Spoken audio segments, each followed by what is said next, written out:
What's up, guys? Welcome back to episode 3. Tonight we got our guy Sebastian Gongora on. So, what's going on, Sebastian? What's up, guys? What's up? Yeah, happy to What's have up, you on the show tonight. Ben? Talk about some baseball. Yes, sir. Happy to be here. Happy to be chatting with you, my boy D Hoy. Been looking forward to this Sure. all week. Let's go, baby. Hey, why don't you kind of start off with a little introductory, like tell people who you are, where you're from, and then we'll get into some stuff after that. Sure. Um, I am from Dayton, Ohio. I grew up in Phoenix, Arizona. Grew up playing ball out there, going to spring training games, all that good stuff. So grew up around baseball and a baseball state. So it was a lot of fun. But then me and my family moved back to Ohio right before my sophomore year of high school. I went to Chaminade Julienne Catholic High School there in Dayton, and then I was committed to a JUCO out of high school, but that ended up shutting down because of COVID issues and financial stuff. So I had to find a new place to play with like a month before the my college career had to start. So um, reached out to Wright State, which is also in Dayton, and asked if I could walk on, and they allowed me to walk on, and I redshirted my freshman year.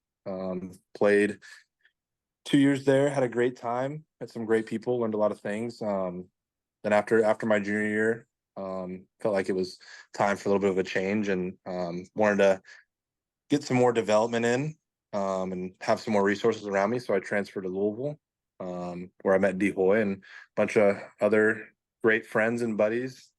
Um, Played at Louisville last year, and then this past summer I was blessed enough with the opportunity to be drafted by the Orioles in the 11th round. So here we are. Yes, sir, baby. Absolute stud. No, it was a true pleasure playing with you. Every Friday night when you got on the bump, I knew we were gonna get, if not a win, we are gonna get a fantastic start out of you, which we did. So reminiscing some great times over there. But you've had a great career, bro, going from what you were committed to JUCO, right? Mm-hmm. Your freshman year, we'll get into that in a second, to now all the way being drafted. I mean, can you just take us through that whole mindset your freshman year being redshirted? Because you weren't expecting to go to a Division I school. So kind of just take us through that whole process of, all right, I'm here now I'm gonna redshirt, I'm gonna stick it out for a year, kind of just grind and whatnot. Kind of just tell us about that a little bit. Yeah. So even before I committed there, they had told me that I was more likely going to redshirt. So like going in to Wright State, like I knew like I probably wasn't going to play my freshman year. So I kind of had that in the back of my head, even going through fall ball and all that stuff. Um, so when it actually happened, like I wasn't too surprised, and honestly, I was ready just to kind of get to work. I kind of went in there knowing that I maybe wasn't good enough to play yet. I was really undersized. I needed to put some more muscle on and gain some more velocity. I was pretty much only 84 to 86, which, can play. I mean, you and me both have seen that play at the collegiate level, but I didn't really have any off speed stuff. So I just needed some more development. So I came in there ready to work. And when they redshirted me, I really just put my head down and really just started grinding. I hit the weight room really hard and got on a really good throwing program. So, yeah, it was a lot of hard work, and I mean, even to this day, the hard work never stops, man. It's even when you think you've made it, you never really have. There's always room for improvement and room for growth, and just kind of had that mindset all throughout college, and trying to take that with me now as in my professional career. So, No, definitely. I mean, Pat, you're gonna say something? Yeah, I mean, like, just going back to what you were saying about, like, you were supposed to go to a JUCO, then getting the chance to walk on, like, that definitely shaped your career, I'm sure, like, tremendously. Just having a tireless, like, work ethic and just pushing yourself always just to keep improving. Like, having that experience, I'm sure, will help you for the rest of your life. Just carrying that through and always pushing through stuff, even when you can be satisfied with your successes. Just staying hungry for more. yeah, absolutely. And I think what really helped is that freshman year, there was a lot of red shirts with me.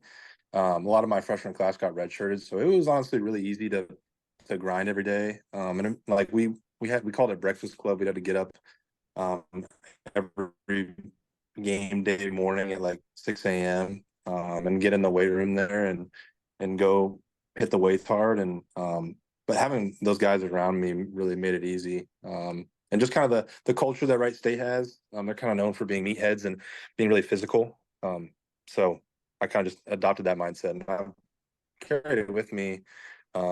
Again, through the rest of my career at Wright State, through Louisville, and so Oh, that's sweet. That's sweet. Can you take us then? All right, so we're kind of going up the totem pole, as they say, right? So you have your freshman year, your red shirt, right?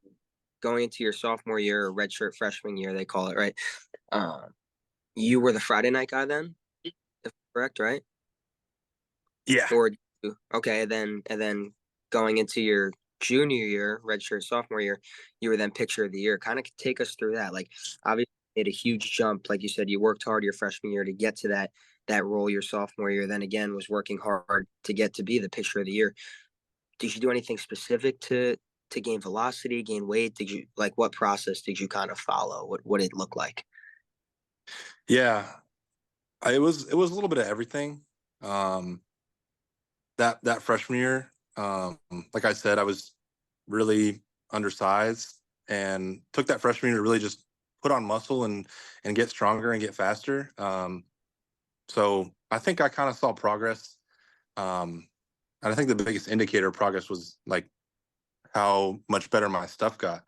I mentioned earlier that I was only like 84, 86 my freshman year. And then I creeped up to like 88, 89, 90 my sophomore year. And then that junior year, I was like 90, 93, touching a four, maybe touched a five. Um, but what went into that was a lot of hard work, a lot of work in the weight room, definitely taking nutrition serious, um, and just kind of learning about my body as well. I think that's the biggest thing is kind of learning how your body works. And they really preach that to us in the Orioles organization, is just kind of understanding your body and what it needs. And I got a taste of that um, in those early years of college. But yeah, just treating your body right, treating your mind right, and really trying to maximize and capitalize what you're putting into your body and your mind. Um, so as far as nutrition goes, really took that serious. Then on the training side of things, um, I didn't really have a throwing program from my um, freshman to sophomore year. It was more so just kind of what you see regularly every day.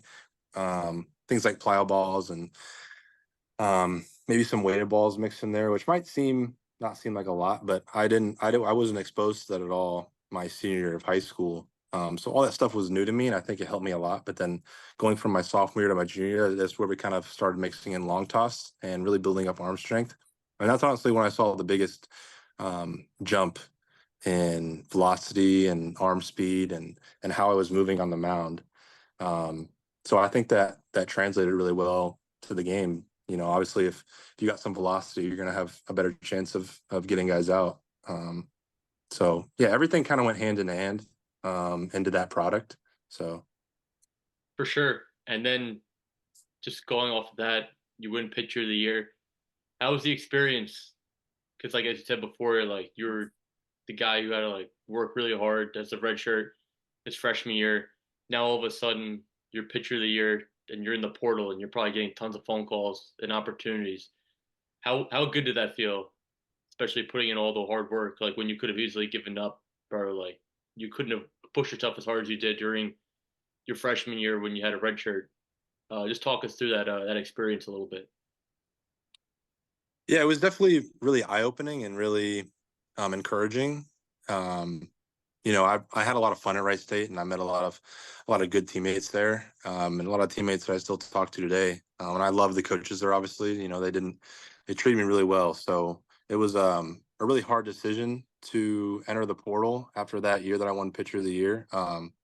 But kind of once coaches started reaching out and kind of realizing like wow, like these types of teams and these the caliber of schools that were reaching out to me was pretty cool. But when Louisville reached out to me, I kind of looked at them in high school, but like I knew I wasn't good enough to go there, but it was somewhat close to home, and um, it was just a good fit. I talked to Coach Mack and Coach Williams on the phone when they were recruiting me in the portal, and I really liked them, and went on a visit there, and it all happened kind of quick just because of the draft was soon, and I kind of wanted to get it over before the draft, and get like where I was going solidified before the draft. So yeah, it was really cool. And the year that I won pitcher of the year was also really rewarding as well, just because like kind of like you said, all the hard work that was put into it, and kind of seeing that product, it's always rewarding. Um, but in my heart, I knew that I wanted more, and I wanted to find some place that could help me get more. So Amen to that. Amen to that. Hey, you got to tell everybody how it felt to be the Friday night guy at an ACC school. Like, how was it pitching the ACC? Because, like, everybody says, I would say it all the time. Like, bro, you're him. You know what I'm saying? Guy at Louisville. So, how did that feel? Kind of being on a pedestal, of just that. yeah, it was a blessing, and it's very humbling as well. Just because the track record that Louisville has, and the history that the Louisville program has of producing guys, and the World Series runs, and the hosting regionals and super regionals, all stuff that Coach Mack talks about. It's a little bit of pressure. When I first got the job, it was a little bit of pressure, but pressure makes diamonds, baby. And I just took it with open arms, and ran with it, and went out there every Friday and tried to keep the team in the back of my head, and just tried to get a win for the team, man. I mean, at the end of the day, baseball is baseball, and doesn't really matter. Nothing really matters other than winning. So Friday night, probably the most important game of the week. So it was just a blessing to be able to rip those letters across my chest, and go out there every Friday for my teammates. So Yes, sir. And then to cap off the season, you hear your name called in the 11th round of the draft. How was that feeling? I mean, the past couple of years, you start off trying to work your way to get onto the roster, and then all of a sudden you're 11th round draft pick. yeah, it was obviously a dream come true. And I think what I'll probably remember for the rest of my life, second to like hearing my name called and all that, is my dad's reaction. My dad was drafted by the Braves in '94 in the 21st round. And just kind of seeing like how emotional he was, and how happy, and realizing that my dream came true, um, was just awesome. I can't really explain it. Just because ever since I was a really little kid, he's been my coach. He was my coach from when I was like, I don't know, 4 years old to all the way through high school, so since I was like 17 or 18. So all those years coaching me, all those years and time spent, teach me how to pitch and teach me how to hit, all came to fruition. So yeah, it was awesome. It was awesome, and a blessing as well. Hey, man, bro, you're making me tear up over here. My guy's all grown up, dude. Come on now.